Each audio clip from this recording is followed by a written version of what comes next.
दोस्तों, इस वक्त हमारी इस दुनिया में 60 से भी ज्यादा मुस्लिम देश मौजूद है और दुनिया के दूसरे देशों की तरह इन मुस्लिम देशों में भी बहुत सारे लीडर यानी नेता मौजूद हैं।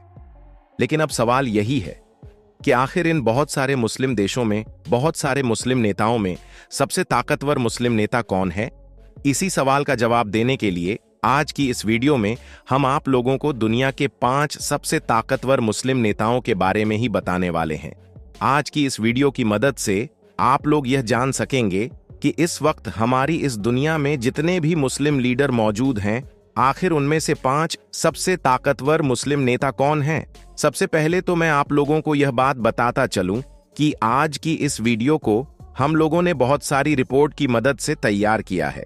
इस रिपोर्ट में जिन नेताओं को दुनिया के 5 सबसे ताकतवर मुस्लिम नेताओं के तौर पर दिखाया गया है, उनके बारे में यह भी दावा किया गया है कि यह 5 मुस्लिम नेता इतने ज्यादा ताकतवर हैं कि आज के दौर में कोई भी इंसान इन लोगों से दुश्मनी मोल नहीं लेना चाहता। तो चलिए बिना किसी देरी के इस लिस्ट को शुरू करते हैं। इस रिपोर्ट के मुताबिक दुनिया के 5वें सबसे ताकतवर मुस्लिम नेताओं की इस लिस्ट में 5वें नंबर पर नाम आता है मोहम्मद बिन हसन अल उल्वी का। दोस्तों, मोहम्मद हसन उसी मोरक्को देश के बादशाह हैं जिसे किसी द्वारा में मराकेश के नाम से भी जाना जाता था। हाँ, मोहम्मद बिन हसन अल उल्वी यानी मोहम्मद हसन की ताकत का अंदाजा इस बात से भी लगाया जा सकता है कि वह मोरक्को के इस तख्त पर पिछले लगभग 25 साल यानी 1999 से विराजमान है। इतना ही नहीं, मोहम्मद हसन के बारे में एक खास बात तो यह भी है कि खून के रिश्ते से इनका रिश्ता हजरत मोहम्मद सल्लल्लाहु अलैहि वसल्लम के साथ ऊपर जाकर जुड़ जाता है, यानी यह नबी करीम सल्लल्लाहु अलैहि वसल्लम की नस्ल से है। आपको यह बात भी बताते चलें कि यह जिस खानदान से है, मोहम्मद हसन यानी हसन का ताल्लुक एक ऐसे खानदान से है जो लगभग 400 सालों से मोरक्को पर हुकूमत कर रहा है। इस खानदान की सल्तनत की बुनियाद 1631 में रखी गई थी। अब अगर बात की जाए मोहम्मद हसन के बारे में तो उनकी उम्र इस वक्त 61 साल की हो चुकी है। दोस्तों, अब बात करते हैं हमारी दुनिया के चौथे सबसे ताकतवर मुस्लिम नेता के बारे में, और वह हैं king of Jordan Abdullah second. वही अब्दुल्ला सेकंड जो पिछले लगभग 26 साल से यानी 1999 से लगातार जॉर्डन के इलाके पर राज कर रहे हैं। आप में से जो लोग भी नहीं जानते हैं, मैं उनको बताता चलूं कि यह वही जॉर्डन है जिसे किसी दौर में उर्दन के नाम से भी जाना जाता था। अब्दुल्लाह सेकंड की गिनती भी इस वक्त दुनिया के सबसे ताकतवर मुस्लिम लीडर्स में की जाती है। किंग अब्दुल्लाह ने वैसे तो जॉर्डन को बहुत सारे इलाकों में कामयाब करने की अहम किरदार अदा किया था, साथ ही साथ अक्सर उन लोगों को फिलिस्तीन लोगों की मदद के लिए आगे आते हुए भी देखा जाता है। साथ ही साथ आप लोगों को यह बात भी बताता चलूं कि साल 2004 से लगातार अब्दुल्लाह सेकंड अमन मैसेज नाम की एक तहरीक भी चला रहे हैं, जिसके जरिए से अब्दुल्ला सेकंड का मकसद यह है कि इस्लाम की जो नेगेटिव और झूठी छवि पूरी दुनिया में और खास तौर से यूरोपियन कंट्रीज में फैलाई गई है, उसको एक बार फिर से सही किया जा सके। यानी लोगों को इस तैयारी के जरिए से यह बताया जा सके कि आखिर इस्लाम की असली तस्वीर क्या है। दोस्तों, अब अगर बात करें इस लिस्ट में मौजूद तीसरी ताकतवर नेता के बारे में तो वह है ईरान की सुप्रीम लीडर यानी अयातुल्लाह अली खामनई। दोस्तों, आयतुल्लाह अली खामनई का जन्म 19वीं शताब्दी 39 में हुआ था और इस हिसाब से उनकी उम्र इस वक्त लगभग 86 साल की हो चुकी है। आपको बताते चलें कि अयातुल्लाह अली खामनई ईरान के सेकंड सुप्रीम लीडर हैं। इससे पहले रूहुल्लाह खुमैनी इस पद पर हुआ करते थे। अयातुल्लाह खामनई की ताकत का अंदाजा हम लोग इस बात से भी लगा सकते हैं कि वह ईरान के सबसे ताकतवर कुर्सी पर पिछले लगभग 36 सालों से यानी 1989 से लगातार बैठे हुए नजर आते हैं और उनको ही ईरान का न सिर्फ सबसे ताकतवर इंसान माना जाता है, बल्कि उनके इशारे पर ही पूरा ईरान भी चला है। इतना भी नहीं दोस्तों, अयातुल्लाह अली खामनई ने ईरान को एक ताकतवर और मजबूत देश बनाने में तो अहम किरदार अदा किया ही है, साथ ही साथ इस बात में भी कोई दो राय नहीं है कि अयातुल्लाह अली खामनई को ही इस वक्त इजराइल के सबसे बड़े दुश्मन के तौर पर भी देखा जाता है, क्योंकि अयातुल्लाह अली खामनई के अलावा हमारे इस दुनिया में शायद ही कोई ऐसा नेता मौजूद होगा जिस पर इजराइल इतना ज्यादा फोकस करता होगा जितना आयतुल्लाह अली खामनई पर करता रहता है। यही वह वजह है कि आज भी वक्त वक्त पर इजराइल और ईरान के बीच झड़पें भी होती रहती हैं। इसके अलावा वेस्टर्न वर्ल्ड का यह भी मानना है कि ईरान अपनी असली ताकत दुनिया से छुपाता है। अगर यह अपनी असली ताकत दिखा दे तो दुनिया मानने लगेगी कि दुनिया में सबसे ताकतवर मुस्लिम लीडर अयातुल्लाह अली खामनई ही हैं। वैसे आपको क्या लगता है दोस्तों? अब बात करते हैं हमारी दुनिया के दूसरे सबसे ताकतवर मुस्लिम नेता के बारे में, और वह हैं सऊदी अरब के किंग मोहम्मद बिन सलमान बिन अब्दुल अजीज। दोस्तों, आपको बताते चलें कि मोहम्मद बिन सलमान के मुस्लिम दुनिया के एक ताकतवर नेता होने के पीछे एक मेन वजह तो यह भी है कि वह एक ऐसी जगह के बादशाह हैं जिसे पूरी दुनिया के मुसलमानों की तरफ से बहुत ज्यादा पवित्र और मुकद्दस माना जाता है, क्योंकि सऊदी अरब में ही न सिर्फ मक्का जैसा शहर मौजूद है बल्कि साथ ही साथ वह मदीना भी मौजूद है जहां पर मुसलमानों की आखिरी पैगंबर यानी हजरत मोहम्मद सल्लल्लाहु अलैहि वसल्लम की कब्र मौजूद है। और शायद यही वह वजह है कि मोहम्मद बिन सलमान का दुनिया के बहुत सारे मुसलमानों पर बड़ा प्रभाव माना जाता है। मोहम्मद बिन सलमान की पैदाइश 31 अगस्त साल 1985 को हुई थी। इस हिसाब से उनकी उम्र इस वक्त लगभग 40 साल के करीब हो चुकी है। सऊदी अरब के बादशाह बने मोहम्मद बिन सलमान ने बादशाह की कुर्सी पर बैठने के बाद इंटरनेशनल लेवल पर कई बड़े और अहम फैसले लिए थे। सबसे पहले तो उन्होंने तेल की कीमतों को अपने अंडर में ले लिया था। इसके अलावा मक्का और मदीना जैसे पवित्र शहरों की देखभाल भी अपने अंडर में ले ली थी। दोस्तों, अब बात करते हैं इस लिस्ट में मौजूद पहली पोजीशन पर बैठे हुए उस मुस्लिम नेता के बारे में, यानी जिसको इस वक्त दुनिया के सबसे ताकतवर मुस्लिम नेता के तौर पर देखा जाता है, और वह हैं तुर्की देश के राष्ट्रपति यानी रजब तैयब एर्दोगान। दोस्तों, आपको बताते चलें कि एक दौर ऐसा भी हुआ करता था जब रजब तैयब एर्दोगान को तुर्की के बाहर शायद ही कोई इंसान जानता था, मगर आज के दौर में यह सिनेरियो पूरी तरह से बदल चुका है। धीरे धीरे अपने जबरदस्त पॉलिटिकल माइंड की ताकत से रजब तैयब एर्दोगान न सिर्फ पूरी दुनिया में शोहरत हासिल करने में कामयाब हो गए हैं बल्कि पूरी दुनिया के सबसे ताकतवर मुस्लिम नेता भी बन चुके हैं।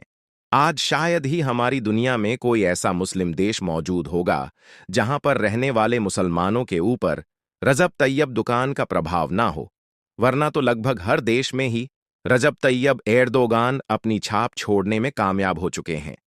रजब तैयब एर्दोगान का जन्म 26 फरवरी 1954 को हुआ था, और इस हिसाब से इस वक्त उनकी उम्र लगभग 71 साल की हो चुकी है। आपको यह बात भी बताते चलें कि पिछले कई सालों से लगातार किसी न किसी सूरत में रजब तैयब एर्दोगान तुर्की की सत्ता को संभाले हुए हैं, और तुर्की की पूरी बागडोर रजब तैयब एर्दोगान हाथों में ही मानी जाती है। मगर दोस्तों, हम लोग इस बात को भी नहीं झूठ ला सकते हैं कि ज्यादातर एक्सपर्ट का यह मानना है कि इस वक्त रजब तैयब एर्दोगान अपने राजनीतिक जिंदगी के सबसे मुश्किल दौर से गुजर रहे हैं, क्योंकि जहां एक तरफ धीरे धीरे तुर्की की माली हालत बहुत ज्यादा खराब हो रही है, तो वहीं दूसरी तरफ 2028 का इलेक्शन भी बड़ी तेजी से करीब आ रहा है। तो कहीं ना कहीं अब 2028 का इलेक्शन रजब तैयब एर्दोगान के लिए एक बड़ा चैलेंज साबित हो सकता है। तो दोस्तों, आज की इस वीडियो में बस इतना ही। मुझे उम्मीद है कि आज को इस वीडियो से आप लोगों की नॉलेज जरूर बढ़ी होगी।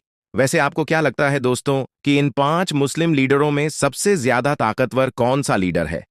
अपने हिसाब से आप हमें नीचे कमेंट बॉक्स में जरूर बताएं। दोस्तों, सऊदी अरब में मैयत को गुस्ल देते हुए गुस्ल देने वाले के साथ ऐसा वाकया पेश आया जो कि सुनने वालों के रोंगटे खड़े कर देगा और आपको यह सोचने पर मजबूर कर देगा कि आखिर यह माजरा क्या है। यह एक ऐसा वाकया है जिसकी मुकम्मल तफसील आज की इस वीडियो में आपके सामने पेश की जाएगी। एक ऐसी औरत जो कि गुनाहों की जिंदगी गुजार रही थी, उसका अंजाम क्या हुआ? तमाम तर तफसीलात आज की इस वीडियो में आपके सामने रखी जाएंगी, इसलिए आपसे गुजारिश है कि इस वीडियो को आखिर तक जरूर देखिएगा। दोस्तों, रहीम नाम का एक शख्स बताता है कि वह सऊदी अरब के एक शहर का रहने वाला है और उसका पेशा मैयत को गुस्ल देना है और वह यह काम कई सालों से करता चला आ रहा है। उसने अब तक कई हजार मैयतों को गुस्ल दिया और अब उसे यह काम लोगों की खिदमत करने जैसा लगता है, जैसे वह पूरी दुनिया में नेक नियति से अपना काम कर रहा है। रहीम बताता है कि अब जो मैं आप लोगों को बताने वाला हूं वह वाकया ऐसा है जो आपको सोचने पर मजबूर कर देगा और आपके रोंगटे खड़े कर देगा। मैं सोचता हूं कि यह वाकया अल्लाह ताला के राजों में से एक राज ना हो, इसलिए मैं आपको ना बताऊं, मगर फिर मैं सोचता हूं कि अगर मैंने यह वाकया देखा है और अल्लाह ताला ने मुझे दिखाया है तो मुझे लोगों को बताना चाहिए ताकि किसी की जिंदगी बदल सके और वह अपनी जिंदगी में तौबा कर ले और वह अपने अहले खाना की इस्लाह कर ले। दोस्तों, जो वाकया मैं आपको बताने वाला हूं, यह वाकया अक्सर मुझे सोने नहीं देता और मुझे डरा देता है और यह वाकया अक्सर औकात मेरी आंखों के सामने गर्दिश करने लगता है। जो हाल मैंने उस औरत की मैयत का देखा था, रहीम बताता है कि वह कब्रिस्तान के साथ ही एक कमरे में रहा करता था और उस इलाके में जिसकी भी मौत होती तो मैयत के गुस्ल के लिए उसे ही बुलाया जाता। एक रोज वह अपने कमरे में बैठा हुआ था कि एक लड़का आया और उसे अपने साथ ले गया, मगर जब वह उनके घर में पहुंचा तो ना लोगों का हुजूम था ना ही कुछ और, तो यह देखकर वह हैरान रह गया। घर पहुंचकर उसे एक औरत एक कमरे की तरफ ले गई जहां पर एक औरत की लाश देखकर उसके पैरों तले से जमीन निकल गई और फिर वह हैरान रह गया कि औरत के गुस्ल के लिए उसे क्यों बुलाया गया। वह बाहर गया और जाकर कहने लगा कि क्या तुम्हें मालूम नहीं कि नबी पाक सल्लल्लाहु ताला अलैहि वसल्लम ने औरत को गुस्ल देने के लिए मर्द को मना किया है। यह सुनकर सब लोग कहने लगे कि हम इसके नामहरम हैं। यह अकेली रहती थी और इसकी लाश से मालूम हुआ है कि यह मर चुकी है। अल्लाह तुम्हें माफ कर देगा अगर तुम इसे गुस्ल देकर हमारी मदद करो, और फिर इसे जल्द से जल्द नमाज़े जनाजा पढ़कर दफना दिया जाएगा।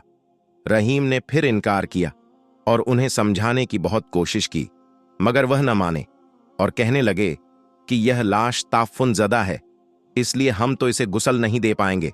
अब यह काम तुम्हें ही करना है, जैसे भी करो।